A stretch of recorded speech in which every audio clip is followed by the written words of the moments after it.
खाली सा पेज है उसने लिखा था नोटिस से लिख फिर उसने लिखा पी से लिख ये वाला पी से लिखा मैं वो निकाल ये वाली बच्ची हां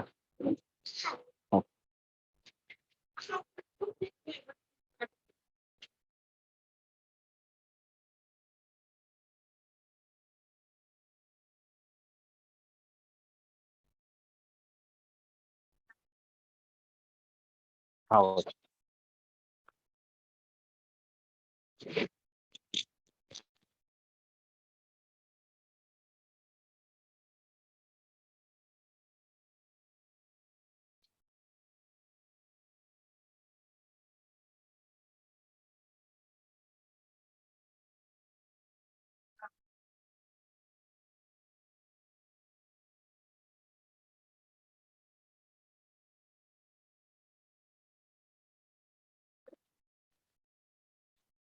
हाँ बच्चों just just give me 2 minutes ठीक है 2 मिनट देना मैं स्टार्ट कर रहा हूँ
पिछली क्लास के लेक्चर से कोई डाउट्स वगैरह तो नहीं है बच्चों तुमको?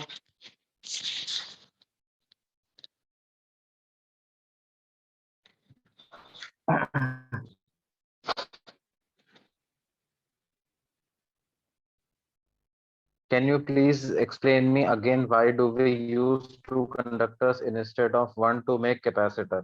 क्योंकि जब हम एक कंडक्टर को कैपेसिटर की तरह से यूज कर रहे थे तो उसका कैपेसिटेंस ज्यादा नहीं आ पा रहा था, है ना। मतलब 1 फैरड का कैपेसिटेंस लाने के लिए आपने देखा था ना कितना ज्यादा रेडियस यूज करनी पड़ रही थी हमको, हाँ। तो वही बात यहाँ पर भी लागू होती। अब देखिए क्या है।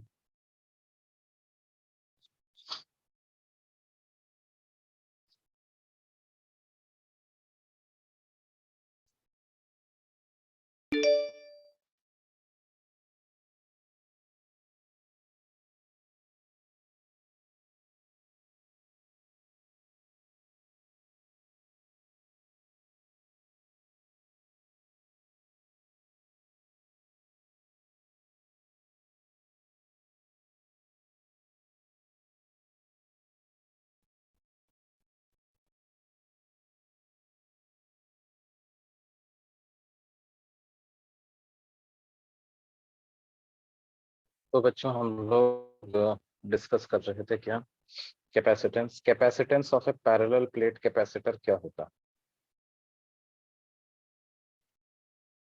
Capacitance of parallel plate capacitor,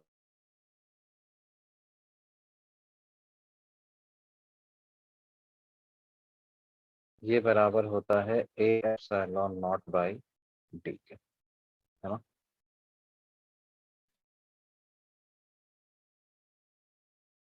It is independent of charge, independent of potential. It depends on area and distance between the plates, है ना।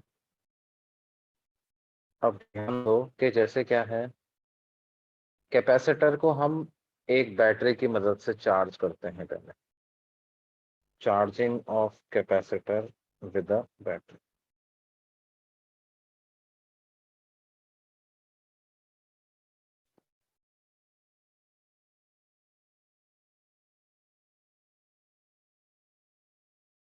तो ये दो कैपेसिटर की प्लेट्स हैं, ये सर्किट सिंबल होता है बच्चों कैपेसिटेंस का, है ना। और इसको हमने क्या करते हैं, एक स्विच की मदद से एक बैटरी से connect.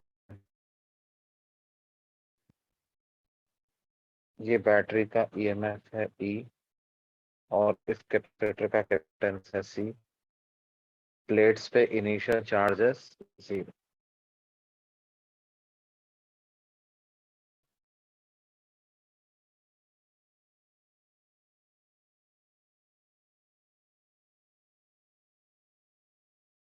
Initial charge on plates is 0। अब वो क्या होगा बच्चों, when S is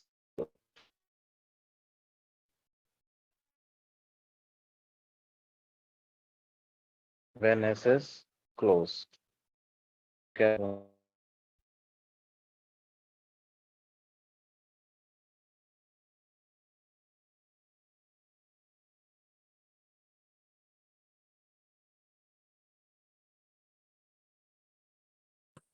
देखो, जो ये लेफ्ट प्लेट है ना, लेफ्ट प्लेट को हमने positive terminal of the battery और राइट प्लेट को negative terminal of the battery से कनेक्ट।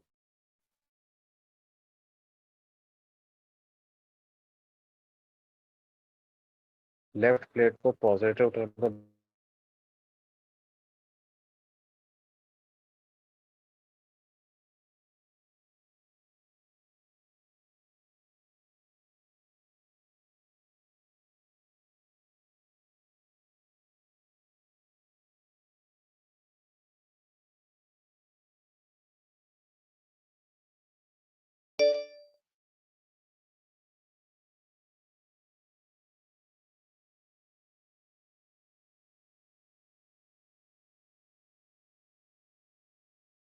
सर आप mute. Am I audible?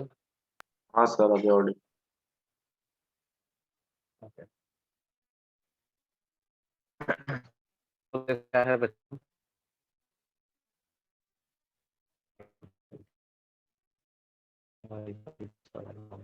Sir screen नहीं दिख।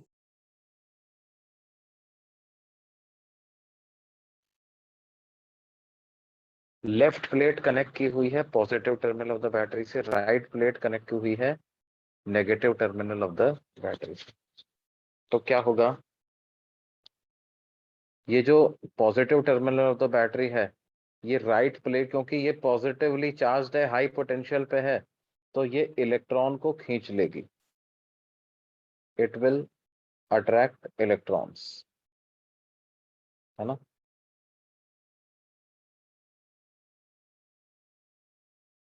ये इलेक्ट्रॉन वैसे तो वायर के इलेक्ट्रॉन खींचेगी, फिर यहाँ वाले वायर पे पॉजिटिव चार्ज आ जाएगा तो ये यहाँ के इलेक्ट्रॉन खींच लेगा, ऐसे ऐसे चेन चलती जाएगी और ये प्लेट तक बात पहुंचेगी। तो अल्टीमेटली अपन ये मान सकते हैं कि प्लेट से इलेक्ट्रॉन इस positive terminal of the battery में एंटर करेंगे, है ना। अच्छा, यहाँ पर एयर गैप है, यहाँ पर क्या है बच्चों, एयर गैप है। तो क्योंकि यहाँ पे एयर गैप है और यहाँ से इलेक्ट्रॉन चले गए, तो ये जो लेफ्ट प्लेट है इस पे पॉजिटिव चार्ज आ जाएगा कि नहीं आ जाएगा।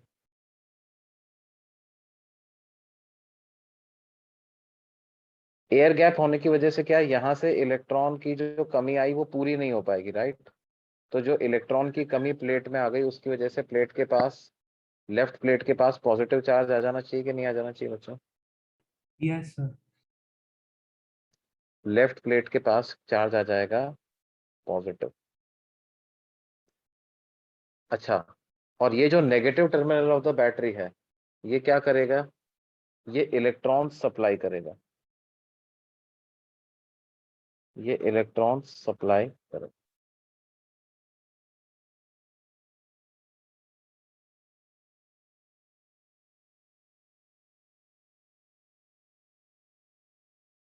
और अब देखो यहाँ पर फिर से आ गया एयर गैप। एयर गैप आने की वजह से ये इलेक्ट्रॉन आगे तो जा नहीं सकते, तो यहीं पे आकर के इलेक्ट्रॉन रुक जाएंगे। तो जो राइट प्लेट है उसके पास नेगेटिव चार्ज आ जाएगा, राइट प्लेट के पास कैसा चार्ज आ जाएगा, नेगेटिव चार्ज राइट प्लेट के पास आ जाएगा। अब क्या होगा बच्चों,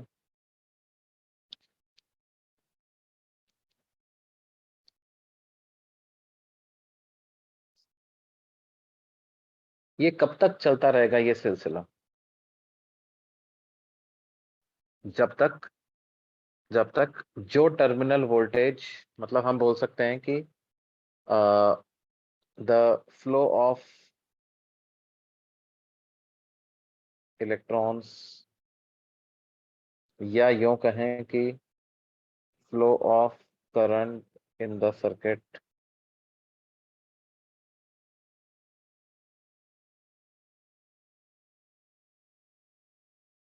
will stop when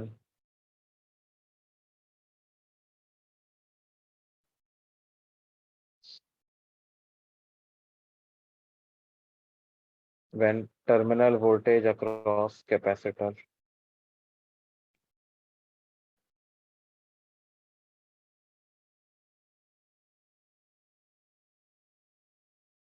is equal to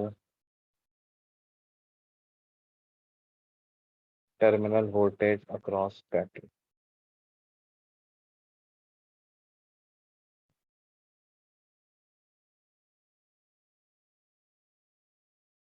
क्या ऐसी बात बोल सकते हैं बच्चों, यस सर। है ना। भाई बेसिकली क्या है, आप ऐसे देखो कि ये एक अपने आप में एक कंडक्टर जो कि इस कंडक्टर से जुड़ा हुआ है।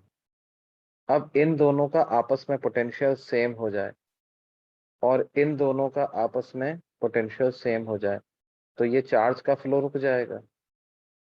और अगर इस लेफ्ट वालों का आपस में पोटेंशियल सेम हो गया, राइट वालों का आपस में पोटेंशियल सेम हो गया, इसका मतलब जो लेफ्ट और राइट में पोटेंशियल डिफरेंस नीचे आ रहा है वही ऊपर आ जाना चाहिए। या कहने का मतलब है कि कैपेसिटर के अक्रॉस जो ड्रॉप है वो इस ईएमएफ के बराबर आ जाना चाहिए। ड्रॉप अक्रॉस कैपेसिटर बराबर आ जाना चाहिए किसके? Drop across the cell. Drop across capacitor बराबर आ जाना चाहिए किसके? Drop across the cell. तो क्या हो जाएगा भाई?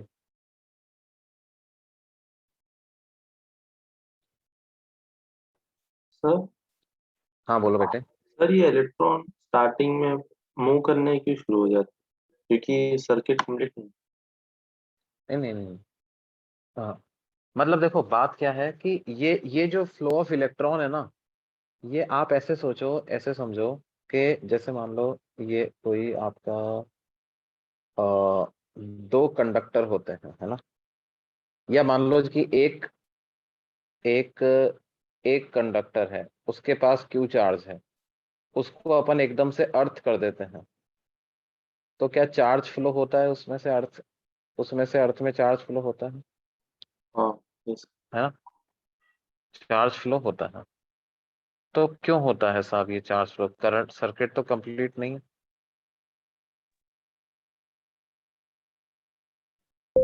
सर्किट तो कंप्लीट नहीं है, तो फिर ये चार्ज फ्लो क्यों होता है साहब? पोटेंशियल पोटेंशियल डिफरेंस की वजह से होता है ना? और जब पोटेंशियल डिफरेंस जीरो हो जाएगा तो चार्ज फ्लो होना बंद हो जाएगा। हाँ समझा। जब पोटेंशियल डिफरेंस जीरो हो जाएगा तो चार्ज फ्लो होना बंद हो जाएगा। ये बात समझ में आ रही है? Yes sir.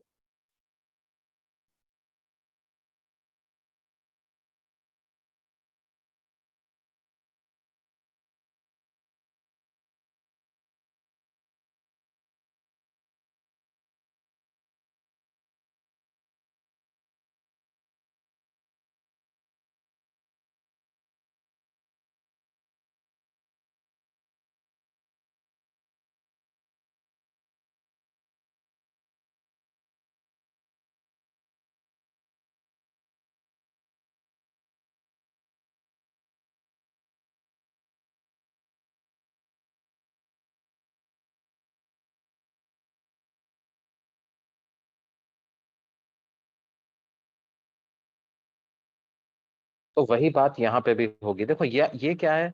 ये कोई बैटरी वाला परमानेंट करंट नहीं है, समझ रहे हो आप? बैटरी और रेजिस्टर वाला परमानेंट करंट नहीं है।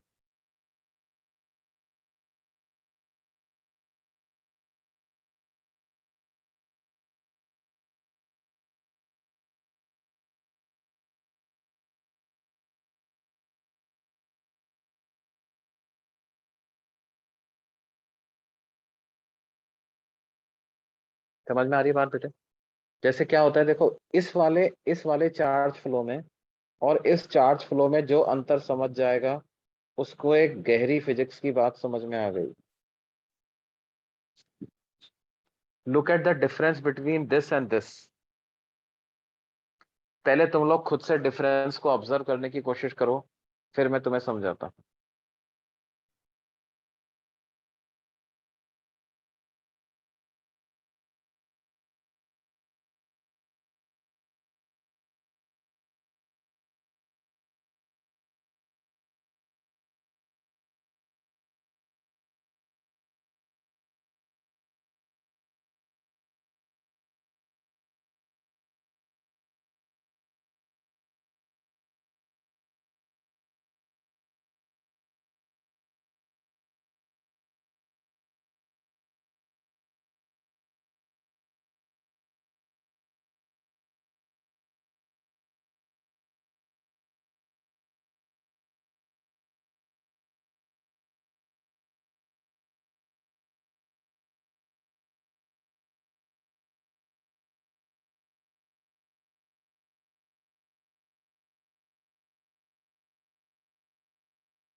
हाँ बच्चों, क्या समझ में आया डिफरेंस? कौन बताएगा मेरे को?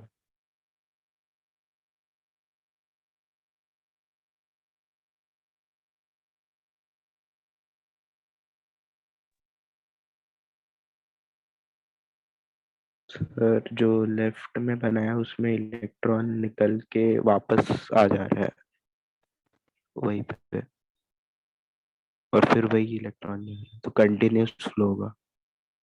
हाँ देखो, यहाँ पे क्या हो रहा है, कहीं पे चार्ज इकट्ठा नहीं हो पा रहा था बेटे। किसमें? जो अपना रेजिस्टेंस वाला सर्किट था, इसमें कहीं पे चार्ज इकट्ठा नहीं हो पा रहा था। ये पॉजिटिव टर्मिनल इलेक्ट्रॉन को खींचता है, इलेक्ट्रॉन को खींचता है, इलेक्ट्रॉन को खींचता है, इलेक्ट्रॉन को खींचता है, इलेक्ट्रॉन को खींचता है। ठीक है। नेगेटिव टर्मिनल इलेक्ट्रॉन्स को सप्लाई करता है, ये इलेक्ट्रॉन को सप्लाई करता है, इलेक्ट्रॉन को सप्लाई करता है, इलेक्ट्रॉन को सप्लाई करता है। जितने इलेक्ट्रॉन्स यहाँ से एंटर कर रहे हैं उतने इलेक्ट्रॉन्स इधर से निकल भी रहे हैं बाहर। कहीं पे चार्ज एक्यूमुलेट नहीं हो रहा है ना? राइट। तो क्या हो रहा है, इस रेजिस्टर के across due to the battery एक कांस्टेंट पोटेंशियल ड्रॉप हमेशा बना हुआ है ना? जबकि इसमें क्या हो रहा है बेटे, इसमें ऐसा हो रहा है कि ये बैटरी, देखो अपन को पता है ना बैटरी किस तरह का पोटेंशियल डिफरेंस क्रिएट करती है सर्किट में। बैटरी क्या करती है देखो, अ, जो बैटरी फोर्स होता है वो इस डायरेक्शन में करंट को पुश करने की कोशिश करता है कि नहीं?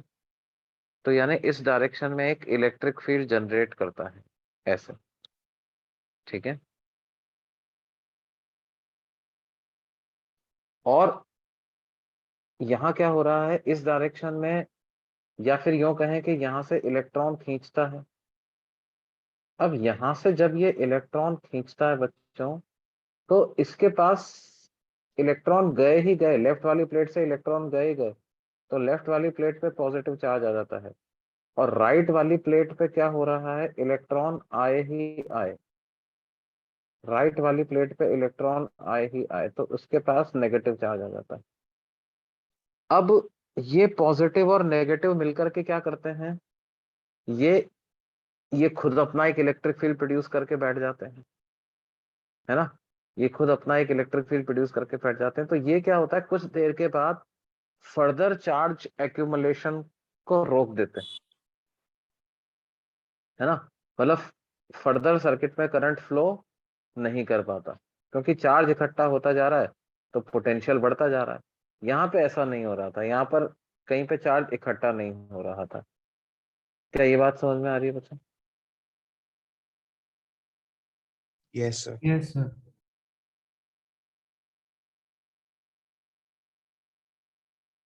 इसमें ये जो फ्लो हो रहा है ना, ये मतलब एक ट्रांजिएंट करंट है, ये कोई लॉन्ग टर्म वाला करंट नहीं होता।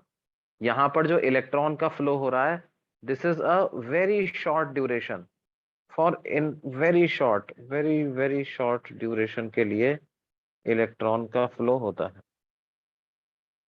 जबकि जो हमारा नॉर्मल सर्किट होता है रेजिस्टर वाला, या सर्किट में कोई बल्ब तुमने लगा दिया, तो जब तक बल्ब जला रखा है तुमने तब तक करंट फ्लो करते ही जा रहा है सर्किट में। उस लूप में, बल्ब वाले लूप में करंट फ्लो करता ही जा रहा है जब तक तुमने बटन ऑन कर रखा है। बटन जब ऑफ करोगे तो करंट फ्लो करना बंद करेगा। जबकि इस वाले केस में क्या हो रहा है बच्चों, ये जो सर्किट हमने कैपेसिटर वाला बनाया है, इसमें थोड़ी देर, बस एक मोमेंटरीली, बहुत डीटी टाइम के लिए क्या होता है, इस प्लेट से इलेक्ट्रॉन आए, लेफ्ट वाली प्लेट से राइट वाली प्लेट पे इलेक्ट्रॉन गए। जो पोटेंशियल डिफरेंस बैटरी के अक्रॉस था वही कैपेसिटर के अक्रॉस भी हो गया, काम हो गया आपका। ये बात समझ में आ रही है? Yes, sir.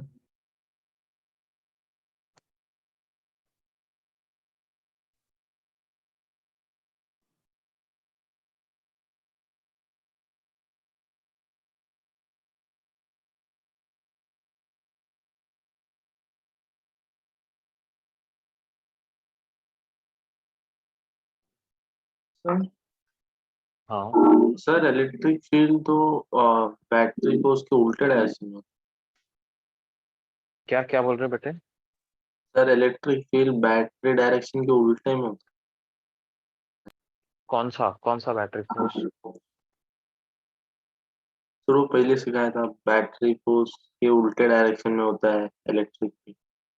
हाँ, तो वो बैटरी के अंदर वाली बात होती है ना भाई। क्या होता है, बैटरी के अंदर ऐसा होता है, ये बैटरी है, इसके अंदर क्या होता है, इधर होता है क्या, बैटरी फोर्स, और इसके अपोजिट डायरेक्शन में क्या होता है, इलेक्ट्रोस्टैटिक फील्ड,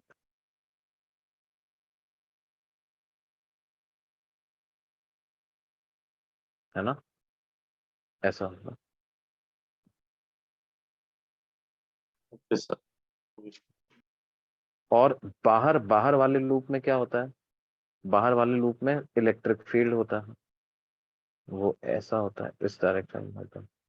जैसे ये तुमने वायर कनेक्ट किया, तो ये जो वायर है, इस वायर में किस डायरेक्शन में करंट फ्लो होता है बेटे? करंट ऐसे फ्लो होता है ना, यहाँ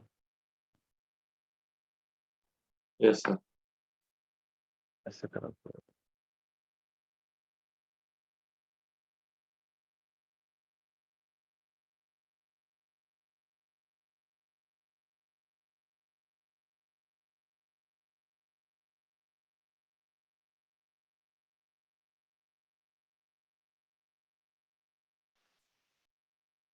करंट इस तरीके से फ्लो होता है।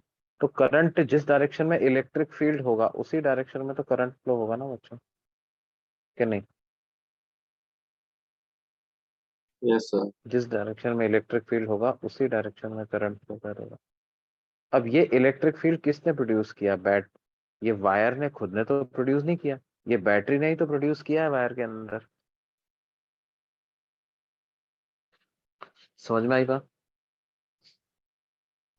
हाँ सर। अच्छा, अब देखो तो होगा क्या, अल्टीमेटली हम इस कंक्लूजन पे पहुंच जाते हैं कि जैसे ये बैटरी है और आपने इसको कैपेसिटर के अक्रॉस कनेक्ट कर दिया, तो अल्टीमेटली इन स्टेडी स्टेट चार्ज फ्लो रुक जाता है। इन स्टेडी स्टेट किसको बोलते हैं? जबकि कैपेसिटर पे चार्ज स्टडी हो चुका है ना। In steady state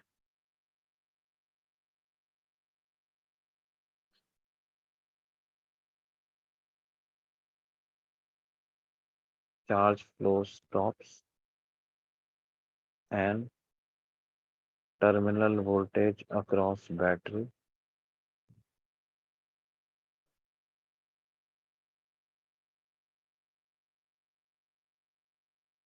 becomes equal to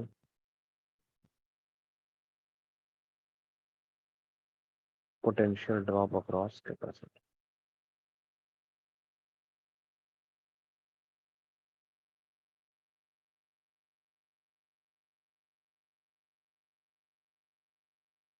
क्या ये बात समझ में आती है?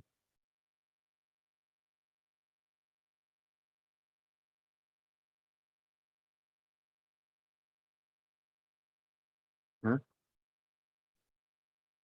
Yes, sir. Yes, sir. अगर ऐसा हो गया है, कैपेसिटर के अक्रॉस भी पोटेंशियल ड्रॉप ई के बराबर हो गया है। देखो हमने पिछली क्लास में फॉर्मूला देखा था कि कैपेसिटर पे जो चार्ज आएगा, चार्ज ऑन, जैसे इस वाली प्लेट पर क्यू चार्ज आएगा तो इस पर माइनस क्यू चार्ज आएगा।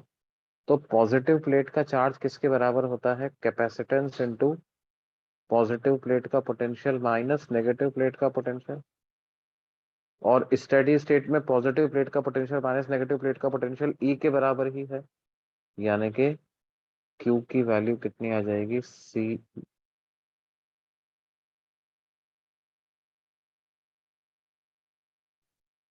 क्यू की वैल्यू आ जाएगी कितनी? सी। क्या ये बात समझ में आ रही है? Yes, sir.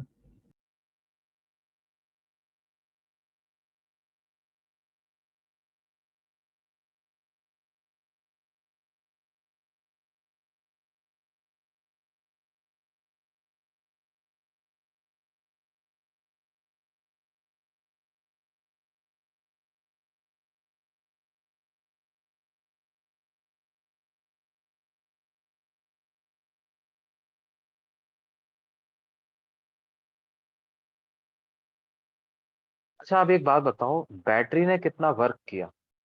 What is work done by battery? Hello. हाँ जी सर। हाँ सर, हाँ सर, बोलिए। हाँ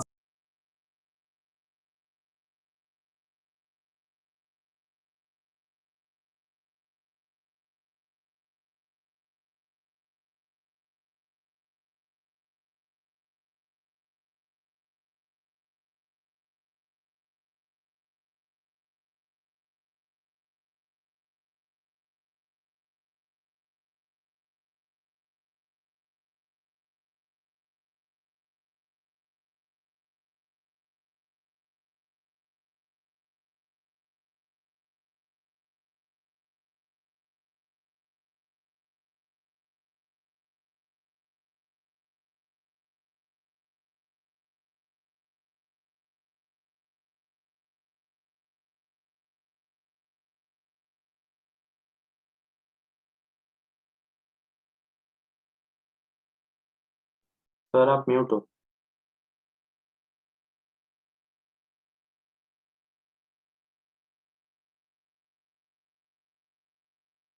सर।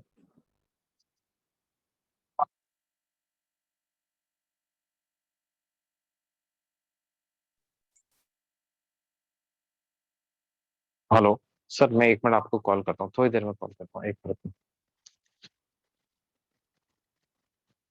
देखो क्या होता है बेटे, ईएमएफ को अपन कैसे डिफाइन करते हैं? What is EMF? EMF is work done bye battery force when a unit positive charge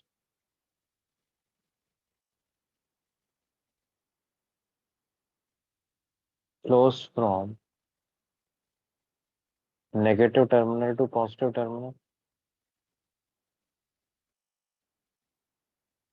क्यों बेटा?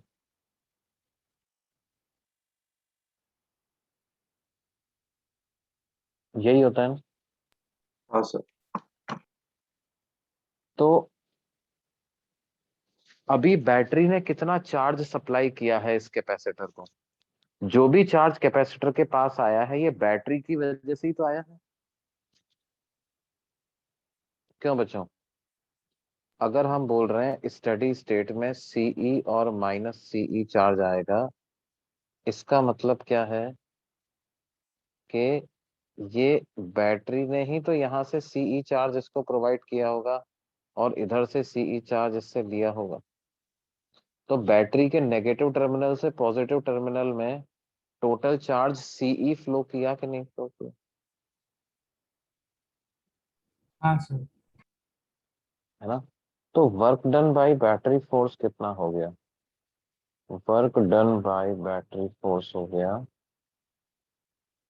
CE multiplied by E,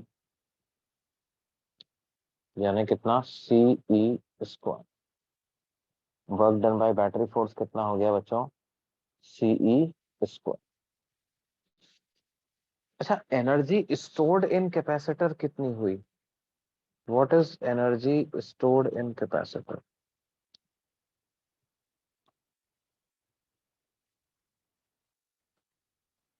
capacitor पे स्टोर्ड एनर्जी का formula half C V square होता है, वी को ई रख दो तो ये value half C E square आ जाएगी क्या? नहीं, यहां से हम क्या कंक्लूड कर सकते हैं कि half of work done by battery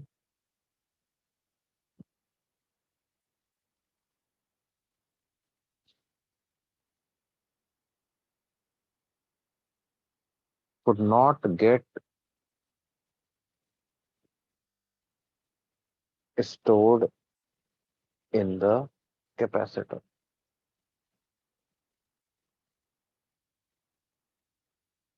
and gets dissipated in the form of heat।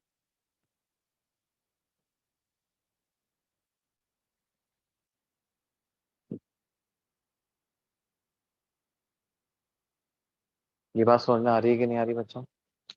Yes sir.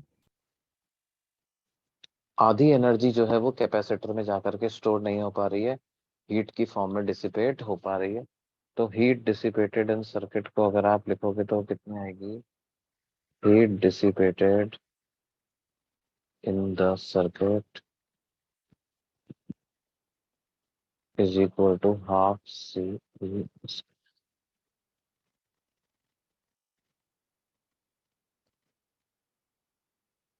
Heat dissipated in the circuit is equal to half CV square.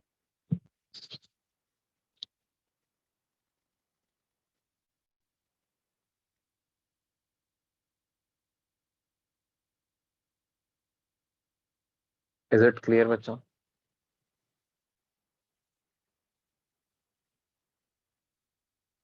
Yes, sir. Okay. अब देखिए, ये तरीका था capacitor को charge करने का with the help of a battery, है ना। हम एक चार्ज कैपेसिटर से दूसरे अनचार्ज कैपेसिटर को भी चार्ज कर सकते हैं।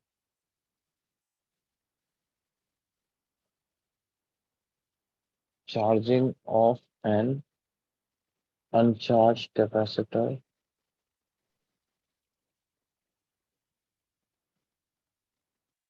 with the help of another charged capacitor. Sir ऊपर का पेज का भी थोड़ा दिखाओगे? हाँ जी।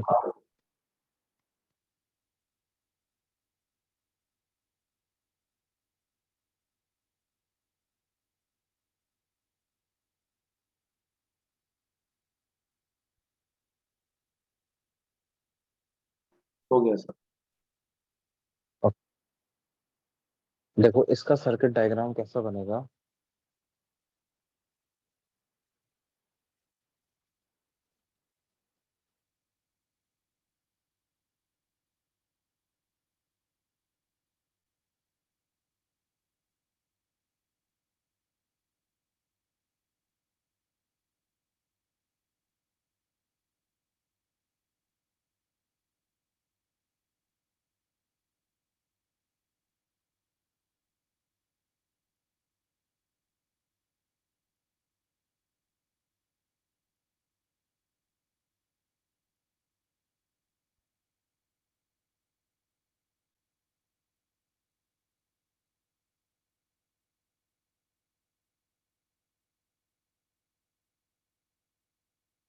ऐसा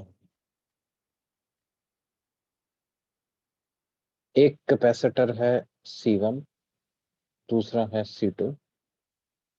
ये चार्ज है up to a voltage V,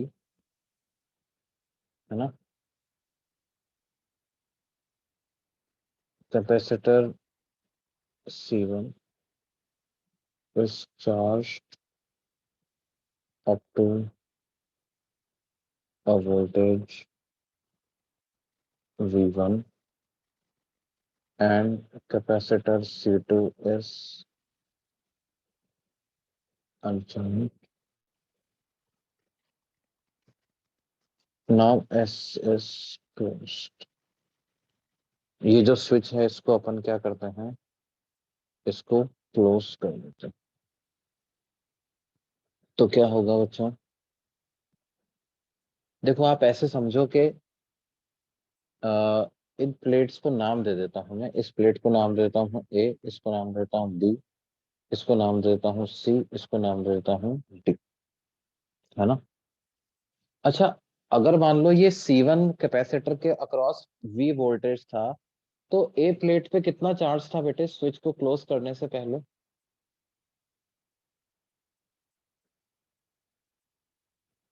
switch को क्लोज करने से पहले प्लेट ए पे कितना चार्ज रहा होगा, क्या ये बता सकता है कोई?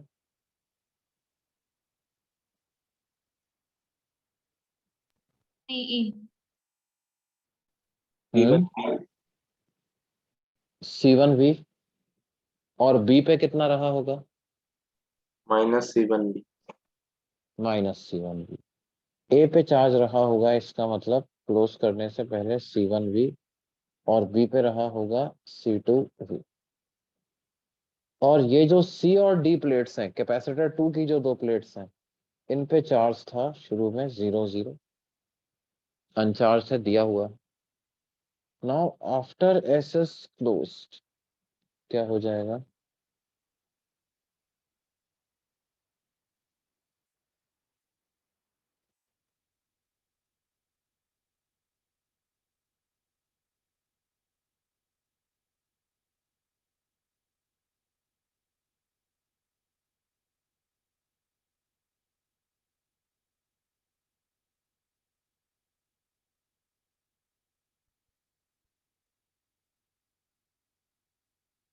ए प्लेट को आप ऐसे समझो, हमने ए प्लेट को सी से कनेक्ट कर दिया और बी को डी से कनेक्ट कर दिया, यही तो किया है हमने। A has been connected to C, B has been connected to D। बोलो बच्चा।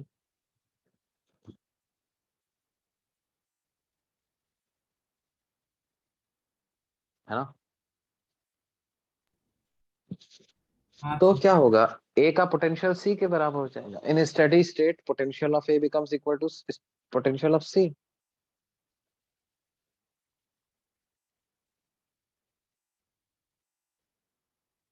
Potential of A must become equal to potential of C, and potential of B must become equal to potential of D। तो क्या होगा बेटे? इन दोनों equations को subtract कर दो, मतलब VA माइनस VB बराबर हो जाना चाहिए क्या? VC minus VD। इसका मतलब potential drop across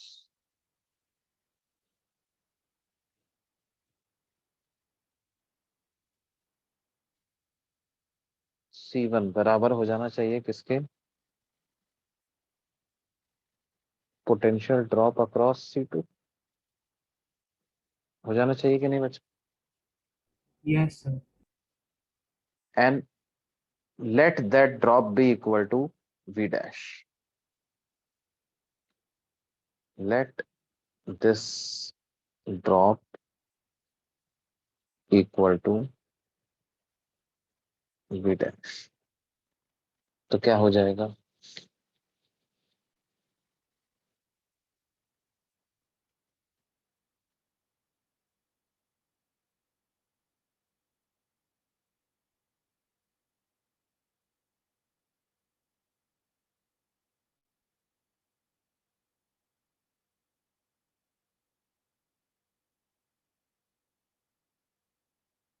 potential drop को मान लो V, है ना? और लेफ्ट वाली को हाई पोटेंशियल पे मान लिया, राइट वाली को लो पोटेंशियल पे मान लिया। भाई पहले भी वही हाई थी तो बाद में भी वही रहेगी, फर्क चेंज क्यों आएगा? यदि ऐसा है तो अब बताओ ए प्लेट पे चार्ज कितना आ जाएगा? क्या ए प्लेट के चार्ज को C1 V डैश लिख सकता हूँ बच्चों? Yes sir. और जो सी प्लेट है उसके चार्ज को क्या C2 V डैश लिख सकता हूँ? बी का चार्ज हो जाएगा -C1 V डैश और डी का चार्ज हो जाएगा कितना? -C2 V dash. अच्छा अब एक बात समझो आप कि ये ए और सी जो प्लेट हैं, इनने आपस में ही तो चार्ज शेयर किया होगा, ए से सी में ही तो चार्ज फ्लो किया होगा। क्या बेटे? Yes sir. कहीं और से तो चार्ज आ नहीं गया इनके पास, या इनसे कहीं और पे तो चला नहीं गया। तो क्या मैं बोल सकता हूँ कि ए और सी का टोटल चार्ज स्विच क्लोज करने के पहले जो था और स्विच क्लोज करने के बाद जो है वो सेम रहेगा? Yes sir. तो हम बोल सकते हैं before and after SS closed, charge on A plus charge on C must remain conserved। क्यों बच्चों? तो क्लोज करने के पहले charge on A plus charge on C की इनिशियल वैल्यू बराबर होनी चाहिए किसके? Charge on A plus charge on C की फाइनल वैल्यू पे। मतलब क्या हो जाएगा? चार्ज ऑन ए की इनिशियल वैल्यू हो जाएगी C1V, और सी पे तो इनिशियली कोई चार्ज था नहीं। स्विच क्लोज करने के बाद ए का चार्ज हो जाएगा C1V डैश, और सी का चार्ज हो जाएगा C2V डैश। तो हमारे पास आ जाएगा C1V is equal to C1 plus C2 into V dash, यानी V डैश की क्या वैल्यू आ जाएगी? C1V upon C1 plus C2। ये बात समझ में आई बच्चों? सर। ये वैल्यू V डैश की आ जाएगी, है ना? अब बात क्या है, कोई हमसे पूछे कि final charge on capacitor C1 क्या रहा, फाइनल चार्ज ऑन C1 क्या रहा, तो उसको क्या लिखेंगे? C1V dash. तो वो हो जाएगा C1 square V upon C1 plus C2। Final charge on C2 क्या रहा?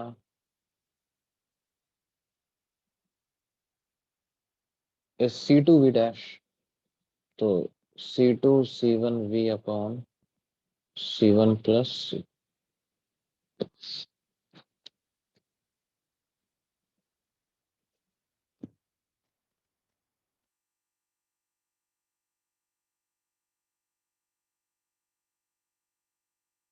क्या ये बात समझ में आ रही है बच्चों?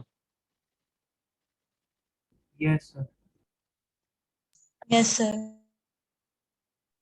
सर थोड़ा ऊपर दिखाइए।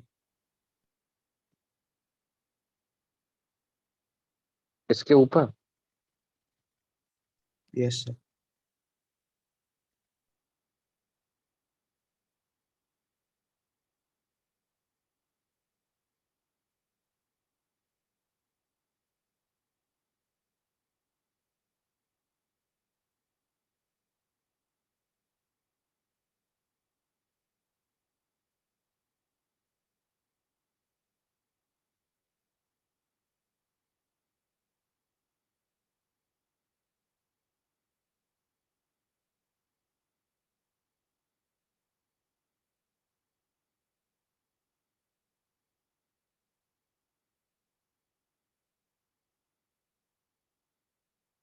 नोट कर लिया?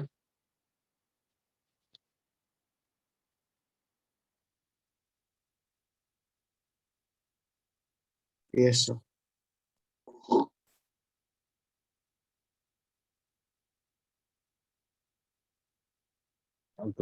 सर जब एस ओपन हाँ था, बी और डी में इलेक्ट्रॉन फ्लो होते हो रहा था क्या था?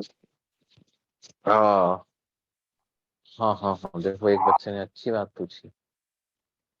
वो क्या कह रहा है, इसका जवाब कौन देगा मेरे को? तो में से कोई दे सकता है क्या? वो पूछ रहा है साहब, ये ए है, ये बी है, और ये सी है, ये डी।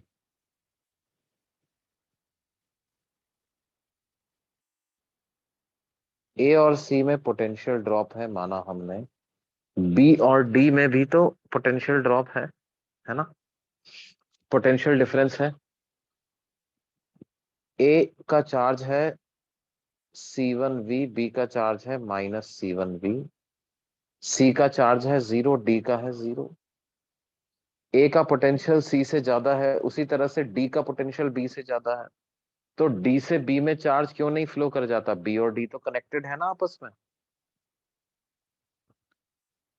समझ में आया बच्चों? पहले तो ये बताओ, डाउट समझ में आया कि नहीं आया? Doubt yes. Is why charge is not flowing from B to D? Why charge sharing is not taking place between B and D?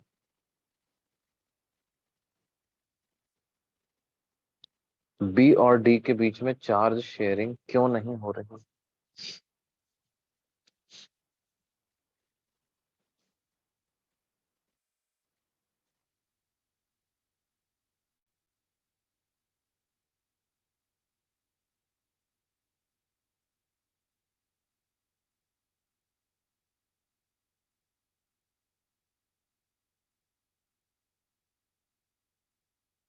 कोई रीजन सोच पा रहा है?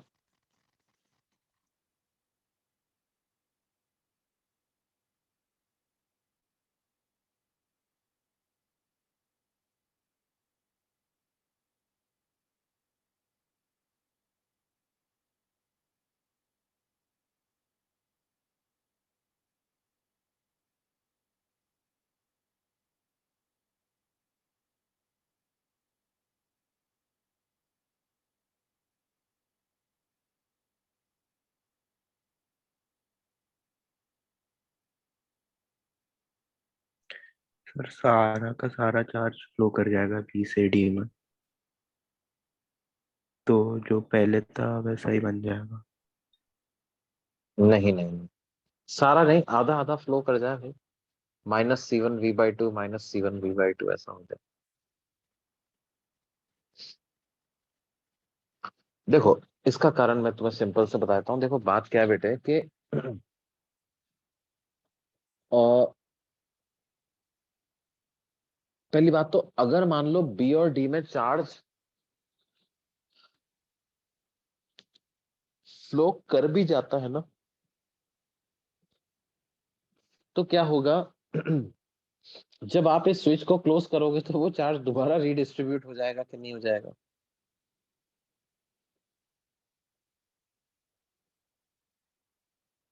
बोलो बच्चों। हाँ सर। वो क्या होगा, वो दोबारा रीडिस्ट्रीब्यूट हो जाएगा, क्योंकि अल्टीमेटली इक्वेशन तो यही सेटिस्फाई होनी पड़ेगी क्या? ए का पोटेंशियल सी के बराबर, बी का पोटेंशियल डी के बराबर, यानी V A minus V C बराबर है, V A minus V B बराबर है V C minus V D के। तो वो इक्वेशन को सेटिस्फाई होने के लिए फाइनली चार्ज तो उसी तरह से फ्लो होगा जैसा अपन ने अल्टीमेटली चार्ज तो वैसा ही आएगा जैसा हमने शो किया है ना। अब देखो मुद्दे की बात क्या है कि ये जो दोनों प्लेट्स है ना ए और बी, ये एक दूसरे पे चार्ज को होल्ड करके रखती हैं बच्चों, है ना। आप ऐसे देखो कि ये चार्ज इनके पास किस साइड पे है। ये मैंने ए प्लेट बनाई, इधर मैंने बी प्लेट बनाई। आपने क्या किया, इसको चार्ज दिया C1V, बी को बोल रहे हो चार्ज है -C1V, तो C1V इस तरफ है, -C1V इस तरफ है या नहीं? और बाहर वाली साइड पे चार्ज 0 0 है। और इधर से हमने क्या किया, वायर को कनेक्ट करके और ऐसे दूसरी प्लेट्स पे कनेक्शन बिठाया,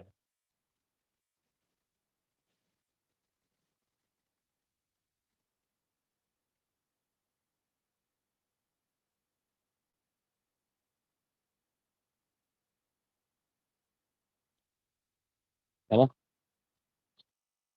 अब देखो क्या होगा, ऐसा कभी नहीं हो सकता। देखो तुम ये मानते हो कि इन दोनों पे आमने सामने चार्ज बराबर ही रहना चाहिए।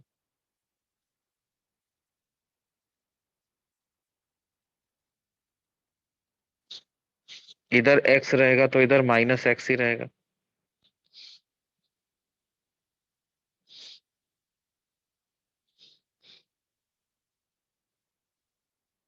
बोलो बच्चों। यस। तो अगर इधर एक्स और इधर -X ही रहेगा, तो आप बोल रहे हो कि यार यहाँ चार्ज C1V रहेगा, तो क्या यहाँ पर -C1V से बदल सकता है क्या? -C1V तो मतलब ये जो पॉजिटिव चार्ज है ना, इस पॉजिटिव चार्ज ने क्या कर रखा है, इसको अट्रैक्ट भी करके रखा हुआ है अपनी तरफ। तभी बेसिकली क्या है, अंदर इलेक्ट्रिक फील्ड जीरो वाली कंडीशन भी सेटिस्फाइड रह पाती है ना। हाँ, इसका चार्ज अगर आप कम कर दो तो वो अलाउ कर देगा कि तेरा भी कम कर ले भैया, दोनों का कम रहेगा तो यहाँ पर magnitude of electric field plates के अंदर जीरो बना रहेगा। ऐसा नहीं हो सकता कि तेरा चार्ज तो चला जाए और मेरा बना रहे, तो ये अलाउ ही नहीं हो पाएगा। वो कंडक्टर के अंदर इलेक्ट्रिक फील्ड वाली कंडीशन वगैरह जो है वो सेटिस्फाइड ही नहीं हो पाएंगी। तो इनमें जब भी चार्ज फ्लो होगा ना बच्चों, दोनों में से एक साथ फ्लो होगा, सिर्फ एक प्लेट में चार्ज फ्लो वो होने ही नहीं देगा। ये जो ए वाली प्लेट का चार्ज है, ये चार्ज अकेले बी से डी में चार्ज शेयरिंग होने ही नहीं देगा। समझ रहे हो कि नहीं? Yes sir.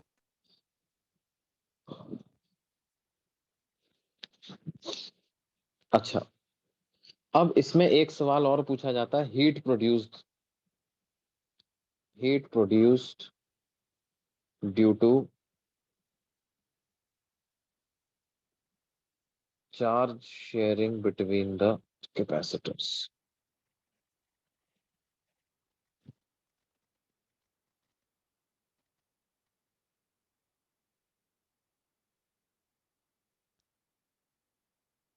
Heat produced due to charge sharing between the capacitors। तो कितना आ जाएगा ये? हीट प्रोड्यूस्ड को क्या मैं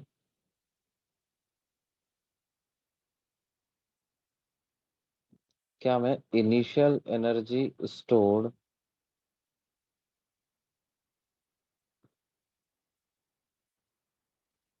माइनस फाइनल एनर्जी स्टोर्ड इस तरह से लिख सकता हूँ कि नहीं?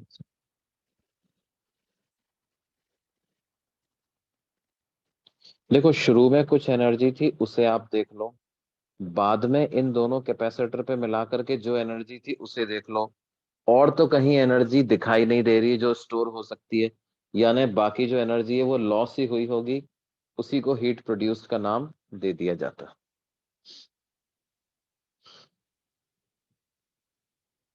बात समझ में आ रही है बच्चों? Yes, sir. अब इनिशियल एनर्जी स्टोर्ड को क्या लिखेंगे, देखो, how do you right initial energy stored? Initially energy तो सिर्फ C1 कैपेसिटर के पास थी, C2 के पास तो कोई एनर्जी नहीं थी। और फाइनल एनर्जी की अगर बात करें तो फाइनल एनर्जी दोनों के पास है, half C1 V dash square plus half C2 V dash square. तो ये हो जाएगा half C1 V square minus half C1 plus C2 into V dash का स्क्वायर।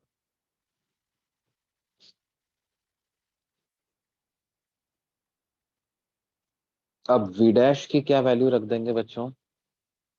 V डैश की वैल्यू जो अपन ने पता करी थी वो रख दो, C1 V upon C1 plus C2। ये V डैश की वैल्यू पता करी थी आपने, ये सब्स्टिट्यूट कर दो, C1 V upon C1 plus C2। तो ये हो जाएगा half C1 V square minus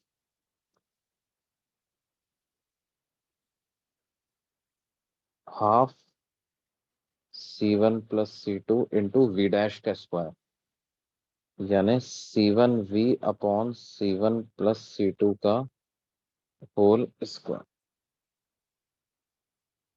तो क्या हो जाएगा भाई?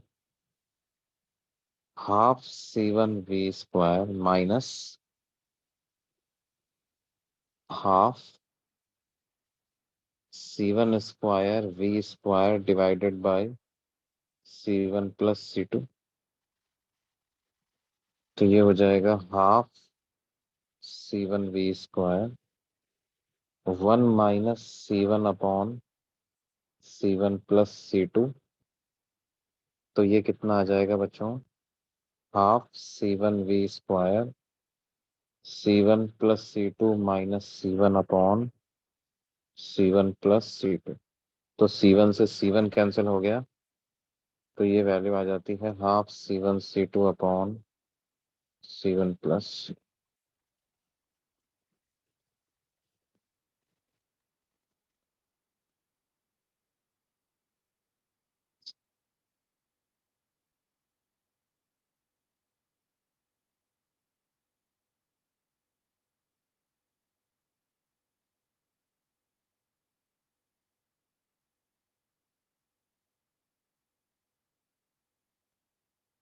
अरे सॉरी, ये एनर्जी स्टोर्ड का फॉर्मूला नहीं आया।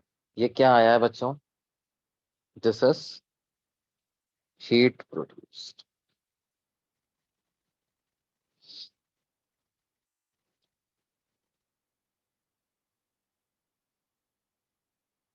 हीट प्रोड्यूस के बराबर आया कि नहीं आया? Yes, sir. है ना भाई? ये कोई एक्चुअल में देखा जाए तो ये कोई फॉर्मूला नहीं है बेटे, है ना। अपने को तो क्या है, ये मेथड पता करना। हीट प्रोड्यूस का मतलब क्या है? Initial energy stored minus final energy stored. ये होता है बेसिकली हीट प्रोड्यूस्ड का।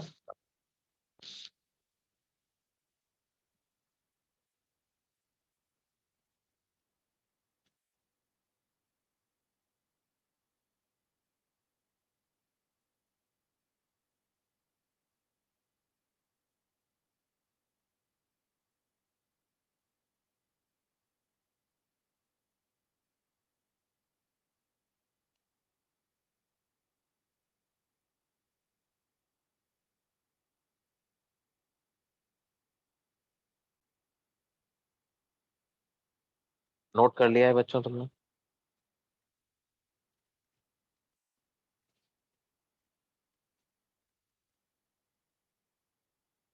यस सर, हो गया।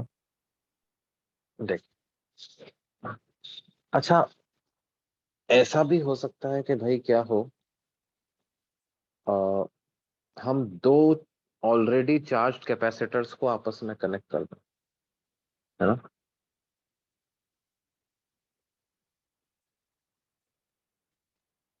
जैसे एक कैपेसिटर है C1, इसको मैंने चार्ज कर रखा है अप टू वोल्टेज V1। दूसरा कैपेसिटर है C2, इसको मैंने चार्ज कर रखा है अप टू वोल्टेज V2। और ये ये प्लेट्स के नाम हैं A B C D।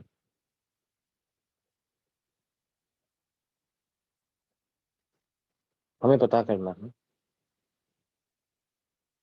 Find the charges acquired by both the capacitors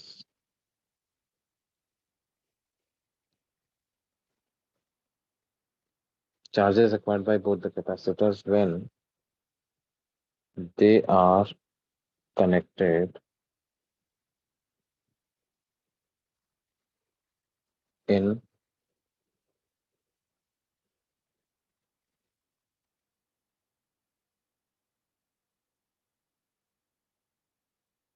part 1, same polarity plates getting connected to each other.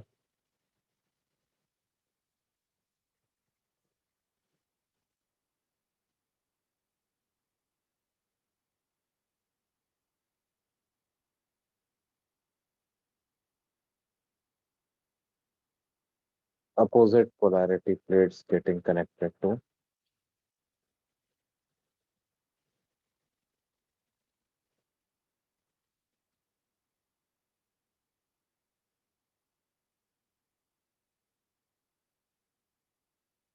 मतलब पहले पार्ट में क्या बोलना चाह रहे हैं, ए को सी से कनेक्ट कर दिया, बी को डी से कनेक्ट कर दिया।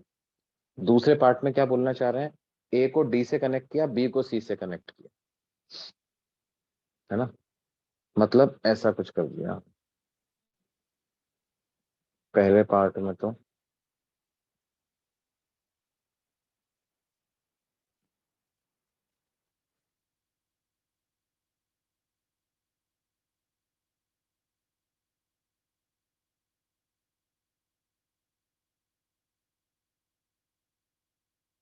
ऐसा कनेक्शन बता दिया।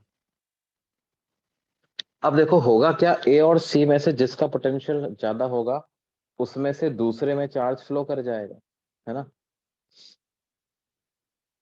और इधर डी और बी में से जिसमें से ज्यादा फ्लो होगा तो हाई से लो पॉजिटिव चार्ज चला ही जाएगा। लेकिन अल्टीमेटली क्या होगा, ए और सी का पोटेंशियल सेम, बी और डी का पोटेंशियल सेम। इसका मतलब जो पोटेंशियल ड्रॉप C1 के अक्रॉस आएगा वही पोटेंशियल ड्रॉप C2 के अक्रॉस भी आएगा। और मान लेते हैं final potential drop V dash है। तो ए प्लेट के पास कितना चार्ज आ जाएगा, C1 V डैश। बी के पास आ जाएगा -C1 V डैश। सी के पास आ जाएगा C2 V डैश। डी के पास आ जाएगा -C2 V डैश। अब क्या करें, ए और सी का चार्ज कंजर्व कर दो, conserve charge on A plus C, क्योंकि ए और सी एक आइसोलेटेड सिस्टम ऑफ प्लेट्स बना रहे हैं। अब बस एक दूसरे से कनेक्टेड है और किसी से कनेक्टेड नहीं है। तो क्या हो जाएगा, पहले कितना चार्ज था ए प्लस सी के पास, ए के पास चार्ज था C1 V1, सी के पास चार्ज था C2 V2, और ए के पास बाद में चार्ज हो गया C1 V डैश, सी के पास हो गया C2 V डैश। तो V डैश की क्या वैल्यू आ गई, C1 V1 plus C2 V2 upon C1 plus C2।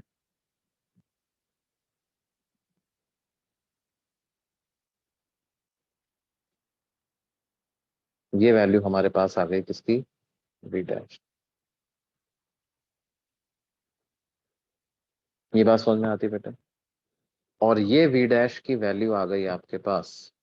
इसका मतलब चार्ज ऑन C1 कितना आ गया, C1 V डैश।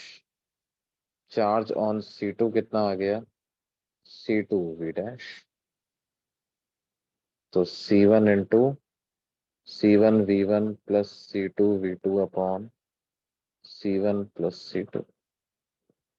और ये हो जाएगा C2 into C1 V1 plus C2 V2 upon C1 plus C। ये ऐसा आ जाएगा कि नहीं आ जाएगा।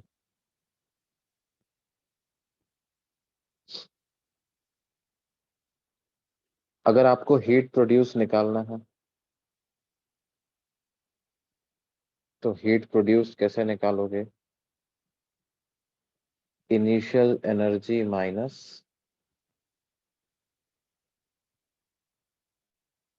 Final energy. भाई अगर जो एनर्जी में लॉस हुआ है वही तो हीट प्रोड्यूस होगा। What is initial energy, half C1 V1 square plus half C2 V2 square. What is final energy, half C1 V dash का square plus half C2 V dash का square. आप V dash की value रख दो।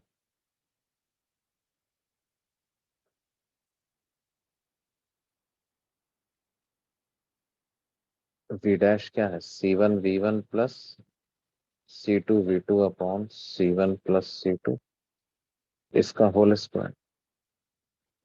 इसको जब आप solve करोगे ना तो पता है आपके पास क्या आंसर आ जाएगा, half C1 C2 upon C1 plus C2 into V1 minus V2 का होल स्क्वायर।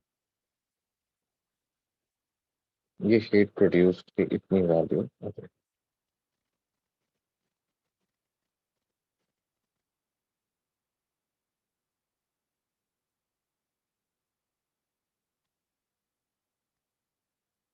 क्या ये बात समझ में आ रही है बच्चों।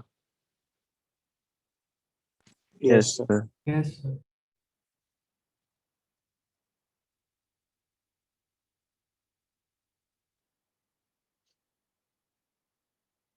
अब अगर अपोजिट पोलैरिटी में कनेक्ट कर देंगे तो क्या होगा, अगर हम क्या कर दें, इनको अपोजिट पोलैरिटी में कनेक्ट कर देंगे तो क्या होगा।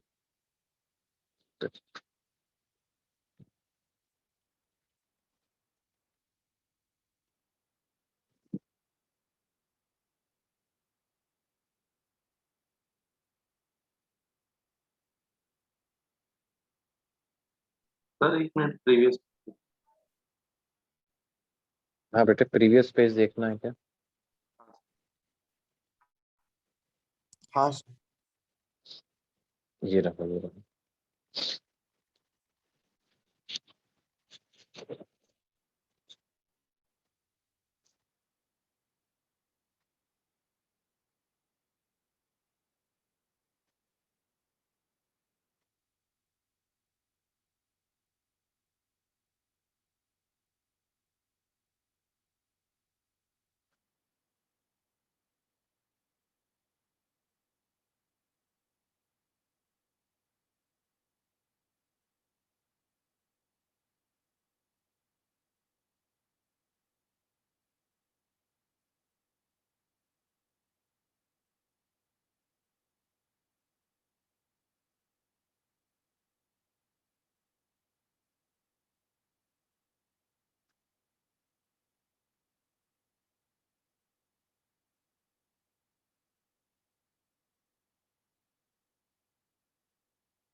हो गया सर। देखो, अपोजिट पोलैरिटी में जब कनेक्ट कर देंगे तो क्या होगा? तो बहुत सिंपल है, अगर हम हमारे दिमाग में बिल्कुल स्पष्ट रूप से करें, कोई दिक्कत नहीं आने वाली है।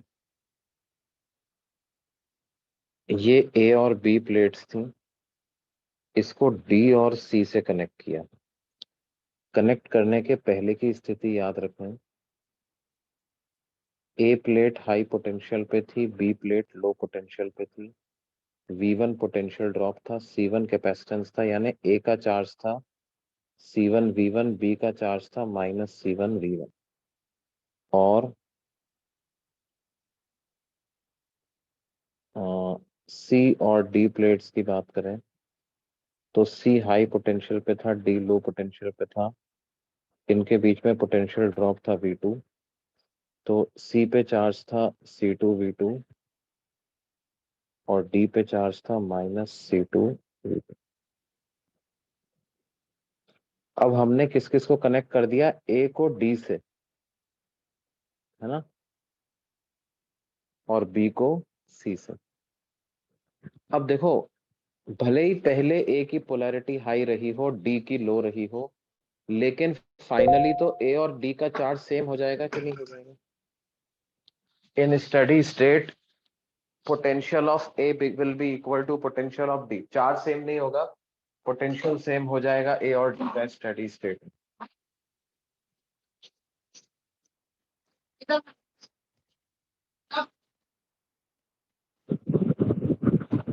तो क्या होगा बच्चों?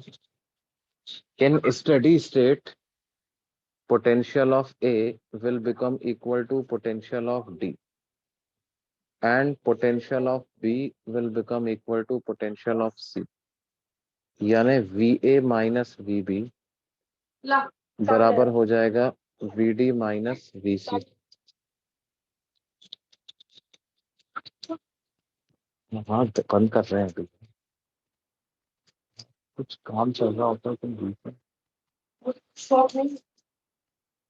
तो क्या आ जाएगा बेटे? VA minus VB equal to VD minus VC। ये ऐसा हो जाएगा कि नहीं हो जाएगा? बोलिए भाई। Yes. And let this be equal to V dash. इसको आप कुछ वैल्यू V डैश मान लो, है ना, इस वैल्यू को V डैश मान लो। अब मैं ये नहीं बोल रहा कि V डैश पॉजिटिव ही होगा, V डैश पॉजिटिव भी हो सकता है, V डैश नेगेटिव भी हो सकता है ना। वो तो डिपेंड करेगा कि शुरू में A और D पे मिलाकर के टोटल चार्ज पॉजिटिव था कि नेगेटिव था।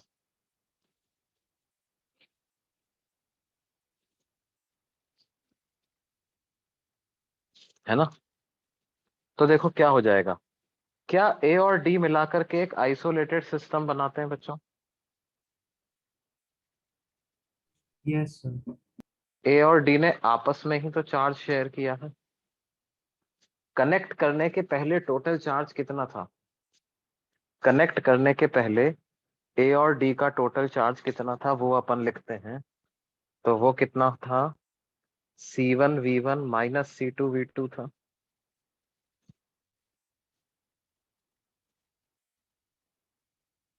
और कनेक्ट करने के बाद कितना हो गया?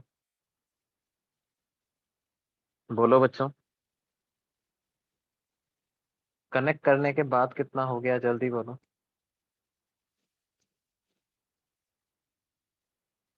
जिसने ये सही सही बता दिया उसके घर पे गिफ्ट भिजवाऊंगा मैं, ऑर्डर करके गिफ्ट भिजवाऊंगा, या वो पनवेल सेंटर से गिफ्ट खरीद अपने लिए, उसको गिफ्ट कलेक्ट कर सकता है। फाइनल चार्ज बता दो बस तुम। C1V dash plus C2V dash C1V dash plus C2V dash या C1V dash minus C2V dash? plus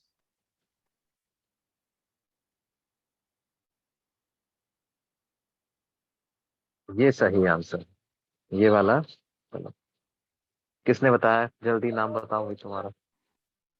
शाम हम्म। सर शाम। अरे वाह, वेरी गुड। देखो बच्चों, सबको ये बात समझ में आ रही है कि नहीं आ रही है? पहले भले ही डी का चार्ज नेगेटिव रहा हो, लेकिन बाद में तो क्या होगा, जैसा चार्ज ए का आएगा वैसा ही डी का भी आएगा। आएगा या नहीं? बाद में जैसा चार्ज ए का आएगा वैसा ही डी का भी आएगा।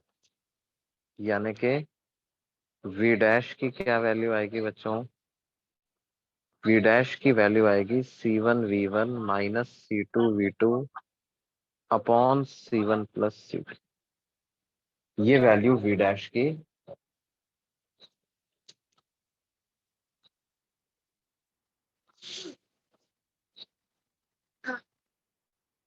आएगी।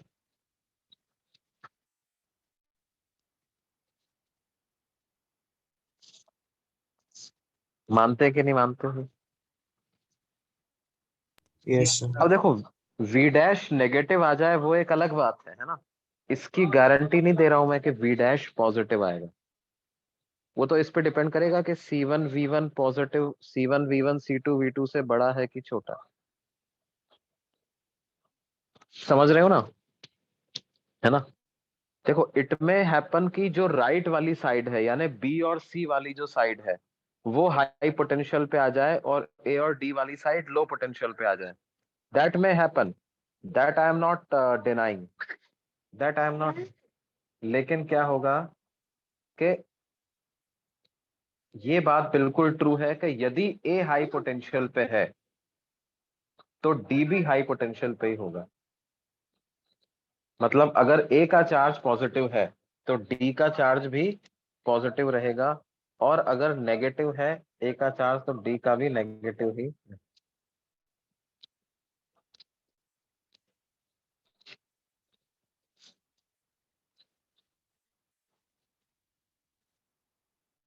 ये बात समझ में आती है बच्चों? Yes, sir. तब तक वो तो कांच नहीं, गाड़ी ऑन नहीं होगी। इस वाले केस में जब आप हीट प्रोड्यूस निकालोगे तो वो कितनी आएगी? देखो, मैं यहाँ पर डायरेक्ट फॉर्मूला लिख रहा हूँ और ये तुम चेक करना। हीट प्रोड्यूस्ड आ जाएगा हाफ C1 C2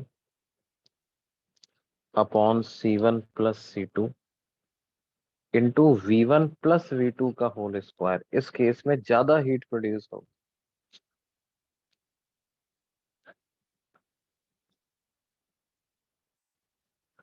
भाई देखो, ये तो बात, ऐसा तो होता ही है। दो अगर मान लो दोस्त हैं, सेम नेचर के हैं दो दोस्त, तो क्या होगा, उनमें आपस में लड़ाई कम होगी। और अगर अपोजिट नेचर के हैं एक शाम, तो उनमें क्या होगा, आपस में जब दो रूममेट है, दोनों को तुमने सेम कमरे में रख दिया, दोनों का नेचर पहले से ही मिलता है ना? एक को अंग्रेजी गाने पसंद है, दूसरे को भी अंग्रेजी गाने पसंद है, तो दोनों में लड़ाई का मुद्दा ही नहीं रहेगा ना यार। भाई वो कहेगा तुमको क्या सुनना है, अच्छा मेरे को तो पिंक फ्लॉयड सुनना है, उसको भी पिंक फ्लॉयड सुनना है, अरे फिर क्या बात की लड़ाई, चलो लगाओ पिंक फ्लॉयड। लेकिन अगर मान लो क्या है, एक रूममेट है उसको सुनना है अंग्रेजी गाने, दूसरे को सुनना है जगजीत सिंह की गजल, तो दोनों में लड़ाई होगा, अरे ये क्या सुन रहा है, वो कहेगा ये क्या सुन, तो लड़ाई ज्यादा होगी, मतलब हीट प्रोड्यूस ज्यादा होगी। ये बात समझ में आती है। तो शुरू में जितना ज्यादा डिफरेंस कैपेसिटर की में होगा, उतनी ही ज्यादा हीट प्रोड्यूस होगी। और अपोजिट पोलैरिटी में आपने कनेक्ट कर दिया तो डिफरेंस बहुत ज्यादा था ही, ऑब्वियसली बहुत ज्यादा था, तब तो बहुत ज्यादा हीट प्रोड्यूस होगी। ये बात मानते हो कि नहीं मानते?